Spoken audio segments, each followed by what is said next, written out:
ಅಮ್ಮಮ್ಮ ಅಕ್ಕಿ ಇಲ್ಲಿಲ್ಲ, ಇಲ್ಲಿದೆ. ಅದು ನನಗೆ ಗೊತ್ತಿಲ್ವಾ? ಏನೋ ದೊಡ್ಡದಾಗಿ ಹೇಳಕ್ ಬಂದ್ಬಿಟ್ಟ. ಕೆಳಗೆ ಬಿದ್ದಿರೋ ಅಕ್ಕಿಗಳನ್ನ ಮೇಲೆ ಕೆತ್ತಾಕ್ತಾ ಇದ್ದೀನಿ. ಇದೇನಿದು ಇಷ್ಟೊತ್ತು ಮಾಡ್ಬಿಟ್ರಲ್ಲ? ಊಟಕ್ಕೆ ಗೊತ್ತಾಯ್ತು, ನಡೀರಿ. ಇಲ್ಲ ಅಮ್ಮಮ್ಮ, ಪಂಚಾಯತಿ ಮುಖ್ಯಸ್ಥರು ಯಾರೋ ಬರ್ತಿದ್ದಾರೆ, ಅವ್ರ ಜೊತೆ ಊಟ ಮಾಡ್ತೀವಿ. ಅವ್ರು ಬಂದ್ರೆ ಕಳಿಸ್ಕೊಡಿ. ಹಾ ಆಯ್ತು.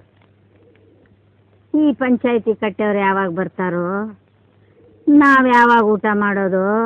ಅಮ್ಮ, ಅಯ್ಯಯ್ಯೋ, ಬನ್ನಿ ಬನ್ನಿ, ನಿಮ್ಗೋಸ್ಕರನೇ ಕಾಯ್ತಾ ಇದ್ವಿ. ಹಾ ಬನ್ನಿ ಬನ್ನಿ ಬನ್ನಿ. ಹಾ ಬನ್ನಿ. ಏನ್ ಯೋಚನೆ ಮಾಡ್ತಾ ಇದ್ದೀರಾ? ಇದು ನಿಮ್ಮನೆ ಅಂತ ತಿಳ್ಕೊಳ್ಳಿ. ಬನ್ನಿ ಬನ್ನಿ ಬನ್ನಿ ಬನ್ನಿ.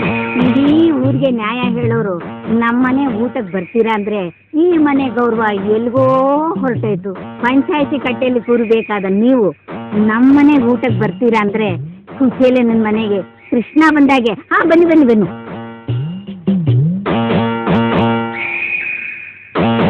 ನಾಚ್ಕೋಬೇಡಿ, ಇಡೀ ಹತ್ತೂರ್ಗೆ ಮುಖ್ಯಸ್ಥರು ನೀವು. ನಿಮ್ಮಂತವ್ರು ನಮ್ಮ ಮನೆಗೆ ಬರೋದು 7 ಜನ್ಮದ ಪುಣ್ಯ ಮಾಡ್ದಾಗೆ. ಅಮ್ಮಮ್ಮ ಏನಿದು ಭಿಕ್ಷದವನ್ನ ಒಳಗೆ ಬಂದಿದೆಯಲ್ಲ? ಯಾರನ್ನ ಭಿಕ್ಷಕ ಅಂತ ಇರೋದು? ಅವರು ಸ್ವಾಮೀಜಿ, ಬಾಬನ 3ನೇ ಅವತಾರ. ಅಂಥವ್ರ ಸೇವೆ ಮಾಡೋದಕ್ಕೆ ಪುಣ್ಯ ಮಾಡಿರ್ಬೇಕು. ನೋಡೋ, ನಿನ್ಗಿಷ್ಟ ಇದ್ರೆ ಹೇಳ್ಬಿಡು, ಅವ್ನು ನೀನೇ ಕಳಿಸ್ಬಿಡ್ತೀನಿ. ಹಾಗೆ ಹೀಗೆ ಅಂತ ಅವಮಾನ ಮಾಡೋದು ಚೆನ್ನಾಗಿರೋದಿಲ್ಲ. ಸ್ವಾಮೀಜಿ ಬನ್ನಿ ಹೋಗೋಣ.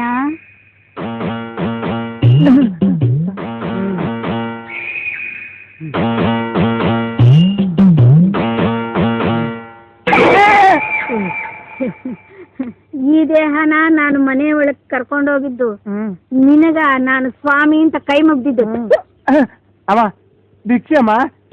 ಬಾಯಿಗೆ ಮಣ್ಣಾಕ ಅಮ್ಮ ಅಂತ ಕರೆದು ಭಿಕ್ಷೆ ಹಾಕು ಅನ್ನೋದನ್ನ ಕತ್ತರಿಸ್ಬಿಟ್ಟೆಲ್ಲೋ. ನಡಿಯೋ ನಡಿಯಾಕೆ.